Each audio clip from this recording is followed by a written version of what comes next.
Good morning students. कल से आगे चर्चा हम लोग प्रारंभ करते हैं। कल हम लोगों ने पढ़ा था उचित उप समुच्चय अधिसमुच्चय और कुछ प्रॉपर्टीज पढ़ी थी उप समुच्चय की। उसके बारे में हम लोगों ने क्या क्या पढ़ रखा था। हमने पढ़ा था उप समुच्चय ए जो होता है, अगर ए का प्रत्येक अवयव किसी समुच्चय बी में उपस्थित हो तो वो जो ए होता है वो बी का क्या कहलाता है, उप समुच्चय कहलाता है। उप समुच्चय में फिर हम लोगों ने पढ़ा था एक उचित उप समुच्चय।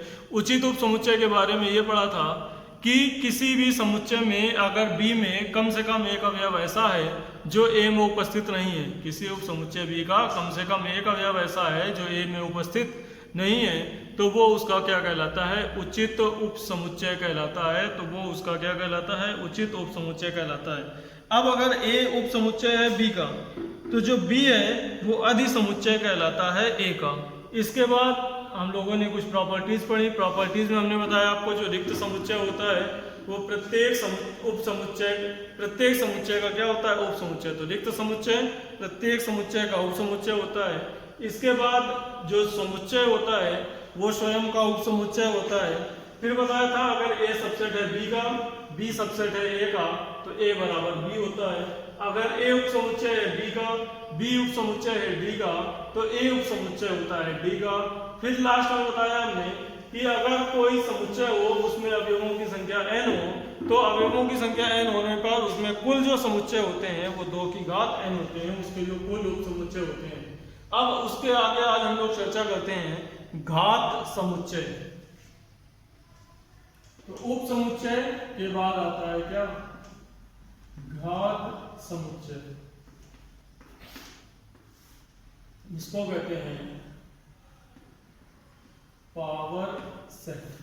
तो घात समुच्चय की जब हम बात करते हैं पावर सेट, तो जितने भी संभव उप समुच्चय होते हैं किसी समुच्चय में, अगर अवयवों की संख्या n हो तो उसमें कितने उप समुच्चय संभव होते हैं, उसमें सभी संभव उप समुच्चय होते हैं 2 की घात n।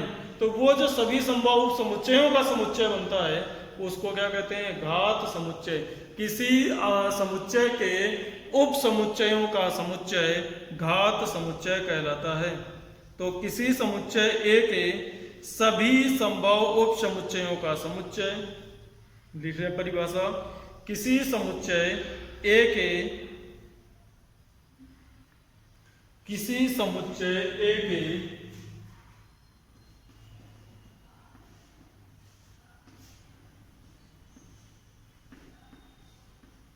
किसी समुच्चय ए के सभी संभव समुच्चयों सभी संभव उप समुच्चयों का समुच्चय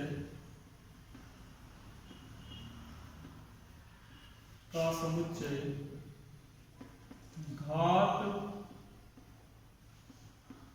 समुच्चय कहा जाता है। यदि कैपिटल ए कोई समुच्चय हो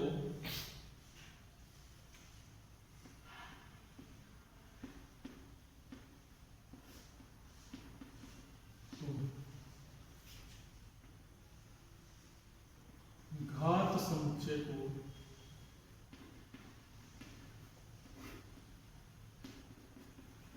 पी ए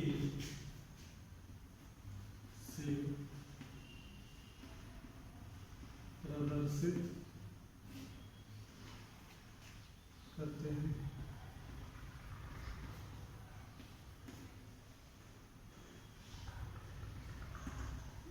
घात समुच्चय को पी ए से प्रदर्शित करते हैं। पी ए बराबर x such that x subset of equal to A. यक्स होगा वो समुच्चय होगा किसका, ए का। नेक्स्ट है इसके बाद सार्वत्रिक या समष्टीय समुच्चय। नेक्स्ट है सार्वत्रिक या समष्टीय समुच्चय।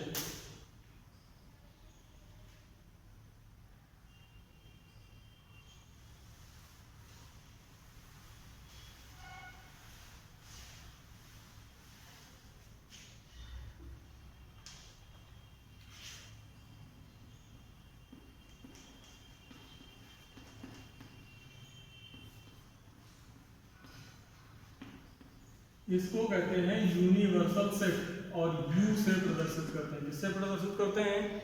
यू से। तो यूनिवर्सल सेट में क्या लिख लें?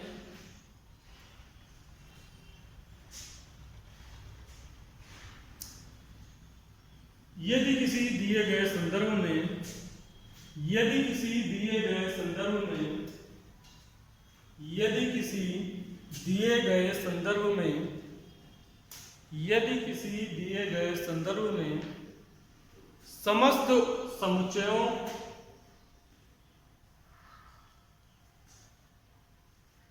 यदि किसी निश्चित संदर्भ में दिए गए समस्त समुच्चय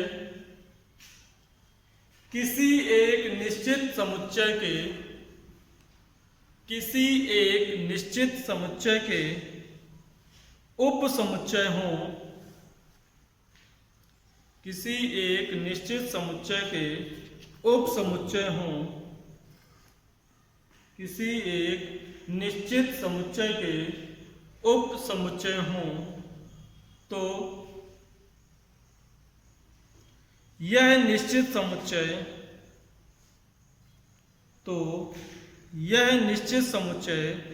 सार्वत्रिक समुच्चय कहलाता है। तो यह निश्चित समुच्चय सार्वत्रिक समुच्चय कहलाता है। इसे U से प्रदर्शित करते हैं। इसे U से प्रदर्शित करते हैं। इसे U से प्रदर्शित करते हैं। नेक्स्ट हेडिंग है इसके बाद विसंगीत समुच्चय।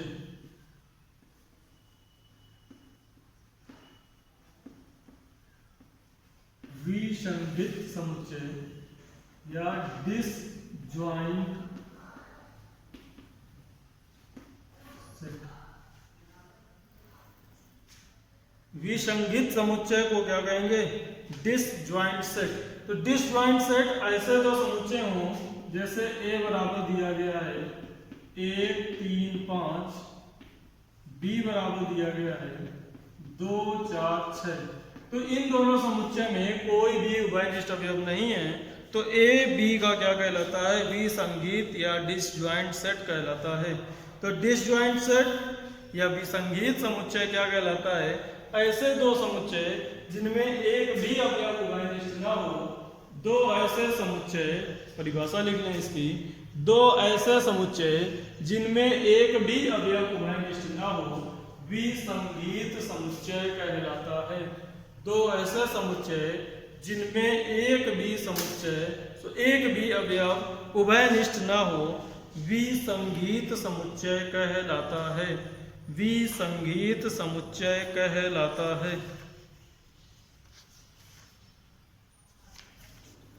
तो विसंगीत समुच्चय की परिभाषा लिखी सभी लोगों ने।